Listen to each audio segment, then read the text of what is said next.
Hello student, myself Nimesh Prabhakar. Welcome to Antenna and Propagation lecture series. In my previous lecture, I complete chapter number 1. Now, in this lecture, we start new chapter. As per the GTU syllabus, we start chapter number 3. So, in this chapter, we will discuss about the antenna parameter. Which are the parameters of the antenna and what are the importance of that parameter we will discuss in this chapter. So now we start this chapter. So first in this lecture we will understand about the radiation pattern. Okay, so we start radiation pattern. So what is radiation pattern and what is the importance of radiation pattern we will discuss in this lecture. See, this is the three-dimensional radiation pattern and the next one is the two-dimensional radiation pattern. So, practically any antenna cannot radiate energy with same strength uniformly in all directions. It is often that the radiation is large in one direction while zero or minimum in other direction. So in a previous lecture we have discussed about the different types of antenna like isotropic antenna and directional antenna. So in the classification of antenna, we understand the isotropic antenna that radiate the amount of energy equally in all the direction. But actually in the practical isotropic antenna is not possible. So in the antenna is not possible that radiate the energy equally in all direction. In a practically mainly, the antenna radiates its energy maximum in one direction and minimum in other direction. So here you can see in the left hand side figure, so main loop is indicate the main direction. So it radiates its energy in particular one direction. So the radiation from the antenna in any direction is measured in terms of field strength. At a point, locate a particular distance from the antenna. Unit of the radiation pattern is volt per meter. So the radiation pattern unit is volt per meter and generally the field strength is expressed in a milliwatt per meter. Now we understand the different different loops of the antenna. So here first one we discuss about this red loop. This is the nothing but the main loop. So what is main loop? We understand here. So it is defined as the radiation loop containing the direction of maximum radiation. That means it defines the direction of maximum radiation. In this direction, the antenna is radiate its maximum energy. That's why it's known as the major loop. Now, next one we define as the side loop. So here you can see this is the gray color is indicated loop is the side loop in this figure.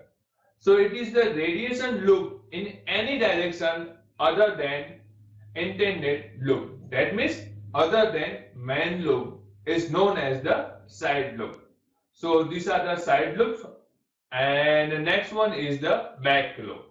So here opposite direction of this main loop you can see this is the blue color loop. This indicate this is a blue color loop is indicate the back loop.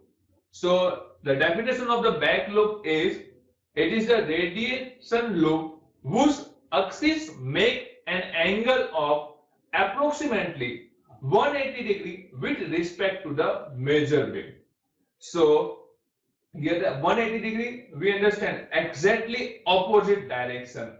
So the loop that make the 180 degree angle with respect to the main loop, that loop is known as the back loop. So here this blue color loop is indicate the back loop. Now we discuss about the types of radiation pattern. So first one we understand the radiation pattern.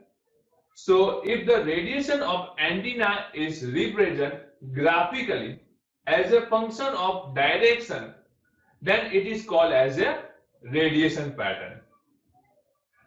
Then the second one type is the field strength pattern. If the radiation of antenna is expressed in terms of field strength E, that means the electric field strength E is indicate the electric field, then the graphical representation is called as a field strength pattern. And the last one is the power radiation pattern. So if the radiation of antenna is expressed in terms of the power per unit solid angle, then the graphical representation is known as a radiation pattern, or we can say that the power pattern. So these are the types of the radiation pattern. Now we discuss first one about the field strength pattern. So here this is the three-dimensional pattern of the radiation, or we can say the field strength pattern. In general, the complete field radiation pattern is a three-dimensional pattern. It requires three-dimensional representation to represent the direction for all angle theta and phi. A complete three-dimensional field radiation pattern for the maximum radiation of antenna is shown here in this figure. So here in the center of this is the radiation pattern indicate, and this is the three-dimensional complete radiation pattern. We can see this is the major lobe here, and we can also see the minor lobe and the back lobe in this antenna. Now, to represent field radiation pattern, a spherical coordinate system is most suitable. In the figure R, this R is indicate the distance from the antenna located at the origin of the distance P. From the figure, it is clear that the field pattern consists main loop in a Z direction. We can see here the main loop is in the Z direction, where the theta is equals to 0. Then the major or the minor loop on the side and the null between the different loops indicate the minimum or the zero radiation. So we can see here the main loop is in the Z direction, at where the theta is 0, and the side loop we can also see here in this figure.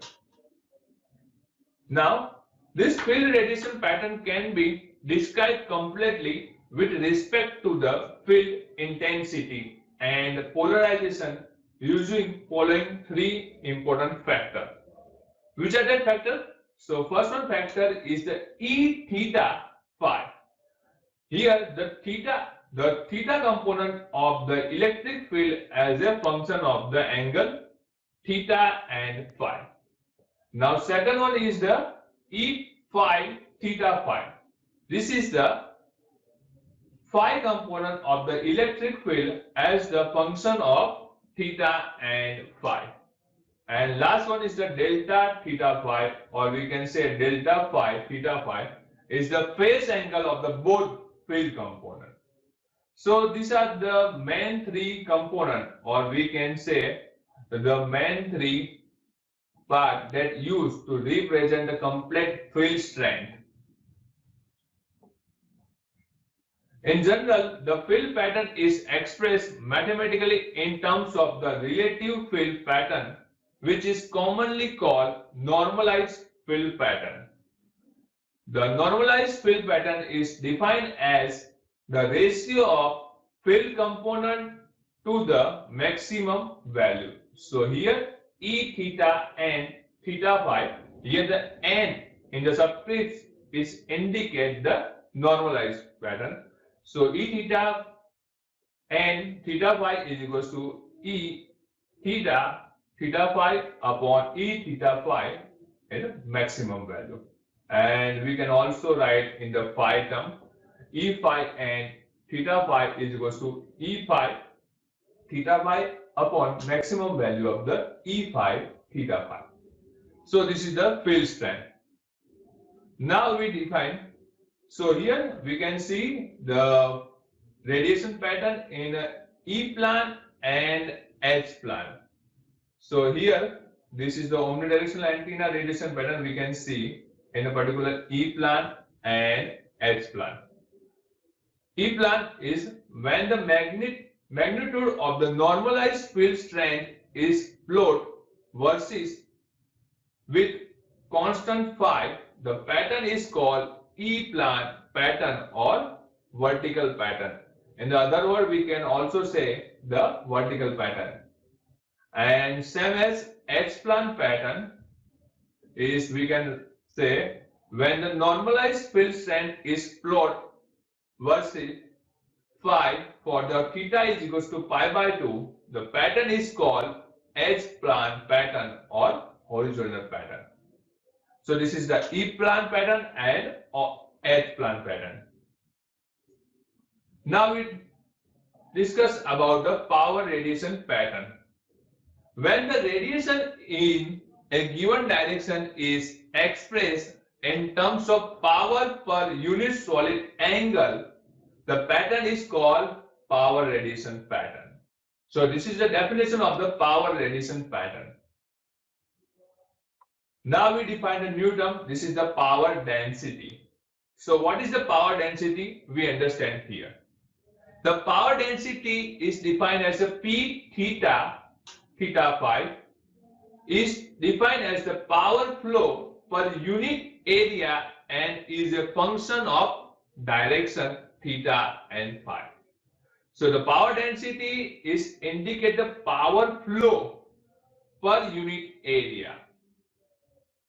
The power density can be expressed in terms of magnitude of electric field intensity as P d theta phi is equals to 1 by 2 E theta phi square upon eta 0 is equals to 1 by 2, and we know that the value of the eta 0 is nothing but the 125.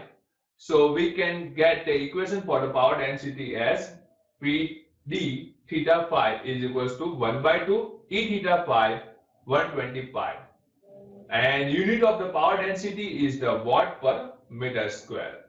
So here eta 0 is indicate the intrinsic impedance of the free space, and the value of the intrinsic impedance of the free space is the 125. So we get this final equation for the power density. And normalized power density we can write as PD theta phi PDN. This N is indicate the normalized pattern. So PD theta phi upon PD theta phi maximum value. So in the terms of the electric field, we can also write this equation as the E theta phi square upon E theta phi maximum. So this is the power density and this is the normalized power density.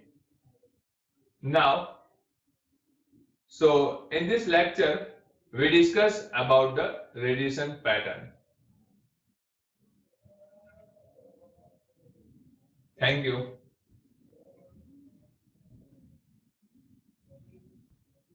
Hello and welcome to our channel Electronics and Communication Engineering. Congratulations to find us for learning. You are watching a lecture series on antenna and propagation that has approx 44 sessions and more are coming up. We have more than 1200 sessions in various lecture series on courses for electronics and communication engineering. Watch it and learn. If you like it, share it, subscribe it and press bell icon to receive all updates on new session. Enjoy learning.